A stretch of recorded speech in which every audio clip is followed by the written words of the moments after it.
মোহাম্মদ রফিকুল ইসলাম। তার প্রশ্ন, কাইদি সাহেব আপনি কি ছোটবেলায় আমাদের মতো দুষ্টামি করতেন? মাদ্রাসা পলায়ন করতেন? স্কুল পলায়ন করতেন? আমি চাই আপনার মতো সাইদি মুফাসসির হতে।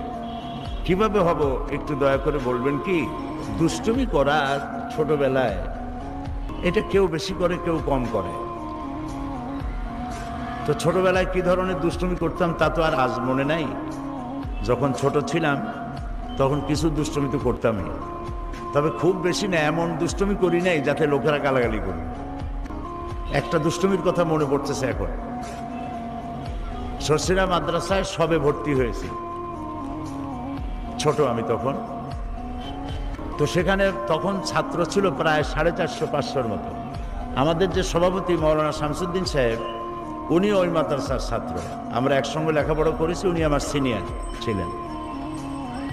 তারপরে ওইখানে ছাত্রদেরকে ফ্রি খাওয়ানো হতো, কোনো পয়সা নেওয়া হতো না। সেই জন্য তারা তরি তরকারি, যেমন মিষ্টি কুমড়া, চাল কুমড়া, তোমরা কি চাল কুমড়া বলো না কি কুমড়া বলো? হ্যাঁ, ঝাল কুমড়া।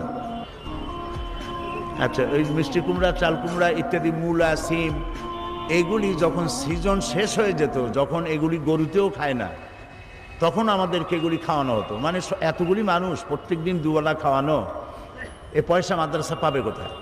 সেই জন্য এই সমস্ত তরকারিগুলি খাওয়ানো হতো। তা আমরা যে বোর্ডিংয়ে খাইতাম, সেই বোর্ডিংটা ছিল একটা খালের উপরে মাচা পেতে তৈরি করা ছিল একটা অংশ। মৌলানা শামসুদ্দিন সাহেবের নিশ্চয়ই ভারী মনে পড়তেছে। তো ওইখানে তরকারিগুলি সব স্তূপ করে থাকতো, বড় বড় কুমড়া, চাল কুমড়া ইত্যাদি, আর নিচে হলো খাল।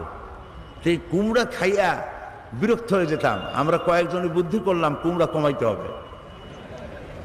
তারপরে খাওয়া দাওয়া করে আসার সময় কেউ যাতে না দেখে, প্রত্যেকে পা দিয়ে গুতা মেরে 3-4টা কুমড়া ভালাই দিতাম পানির মধ্যে।